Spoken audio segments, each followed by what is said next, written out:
Miss Swan, and you kind of have your own little side adventure with it. You go in, you save her, you fight Barbosa, which is a very fun boss battle, which he's an annoying little prick. And what else?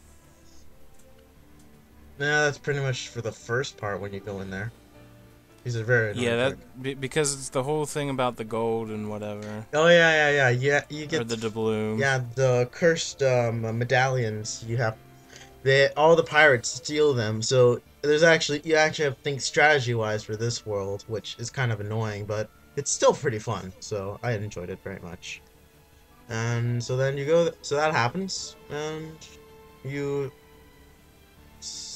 Jack sets sail on the black on his Black Pearl, and he admires it by feeling its wheel and goes like, "Yes, yes, you're a little dirty little freaking ship," and rubs it inappropriately, and we continue on. Exactly. Mhm. After that, we have another choice to go between, if Agrabah and Halloween Town. So Of course, I went to Agrabah. I went to Halloween Town, but we'll go to Agrabah first. Okay. But you get to Agrabah, and in a way, uh, I think it's the first visit, because isn't the second visit the whole fight with Jafar or whatever? Yeah, it's kind of based Because around the because it gets close, like the lamp or whatever. It is revealed in the first trip, but it gets but they saved it at the end, well, and the because I believe the bosses you fight are like the two gigantic fire and ice. yeah, it's mostly Pete trying to collect Jafar again to make Yeah, him I think a it's like the heartless. first trips around. It's more of a Pete tries to interfere or whatever, and it's the second one that's more related The to actual whatever. storyline of what's going on.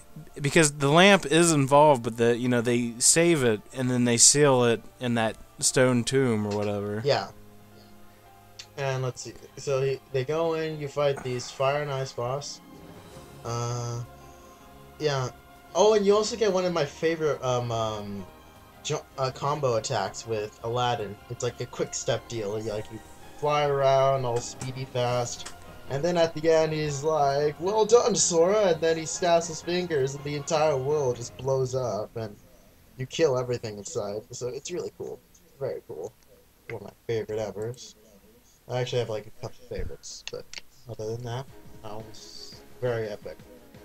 Um. Oh, you get to go back into the what was it? The Cave of Wonders, and boy, does it look different from KH1. Yeah, it does look different. It, and to be quite honest, I wish they kind of kept the idea of it, maybe expanded a bit more, add some new rooms, but instead they kind of just totally scrapped the original look and just gave it an entire new look. And they do that like every other game. They'll switch it out, and it's like, holy shit! Well, are you going to do something correct? Like, instead of mind fucking me every 20 seconds? I mean, seriously, holy crap. It doesn't look the same at all. And you leave, then you go over to my favorite world, Halloween Town. Yeah, we finally go to Halloween Town. And in this one, the storyline. It like David said before when we were going over KH1, it does not touch the original storyline at all. It's like it doesn't touch it at all. It just it goes like after Jack killed Oogie Boogie, he saved. From the movie, and the whole I want to try the whole Christmas thing. He's trying after his Christmas scenario from the movie. It's like as though it's like the aftermath. It's like next year, and next year you let's see. You go in, you find Jack, but he's trying to set up Christmas again, and you find out from Santa he like, Jack, you better not do this again. You know what happened last time, and Sora, Donald, and Goofy are like, what the fuck? What did you do last year? It's like, you don't need to know. Just continue with the game. So we do, and we fight Oogie Boogie again at this one. on our first visit, or was there? I don't. I want to say Oogie Boogie was more of the second visit, because I want to say the first visit is Parasite Cage, but the Halloween Town version of it. Because I want to say in the second one, that's the part where Maleficent comes in, and you know. The first one was Parasite Cage, yes, but Halloween Town version. But you fight Oogie Boogie in the end because he's trying to steal Santa. The second time around, you have to deal with Dr. Frankenstein's experiment. That is right. Yeah, you were right. yeah. I remember now. Yeah. Now I remember. Because it was his creation comes to life and starts taking Christmas presents or whatever. And he raised Dr. Frankenstein, but that's just off-screen stuff.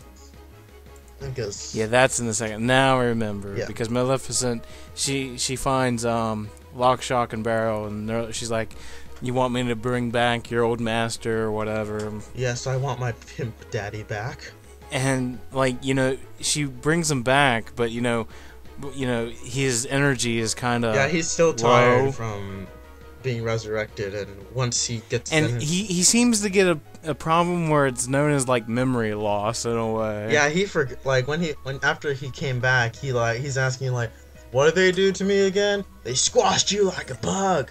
Oh yeah, that's right, I forgot. And then when he gets to the part where he kidnapped Santa, and he puts him there on his new machine that he made in Santa's factory. Mm-hmm. And then right before the boss fight, he looks at Santa and he's like, "Who the hell are you? Get off my whatever." Oh yeah, he's having a really memory loss issue. It's like Chain of Memories all over again. Jesus. I hate that game with a burning passion of hell! But you end up fighting, Oogie Boogie on his new, machine of Christmas present torture. Yep, and it's kind of like the same idea as his last boss battle when you first fought him in KH1. He's the master controller of like this game, and you just gotta play it and outwit it, and then you keep going on. And you win. Caca, bitches. So then you defeat Oogie Boogie, and then it's about time to go again. As always. So next stop is actually a two-way street, like a legit two-way street, because I think at this point Chip and Dale tell you, "Hey, there are really weird readings in Hollow Bastion. You probably should get back there." I said the first time around, I was like, "Oh, I better do this, and then I'll go to Pride Lands." It mind-fucked me. It made me go to the second time around, and I could not get to Pride Lands. So don't ever fall for that.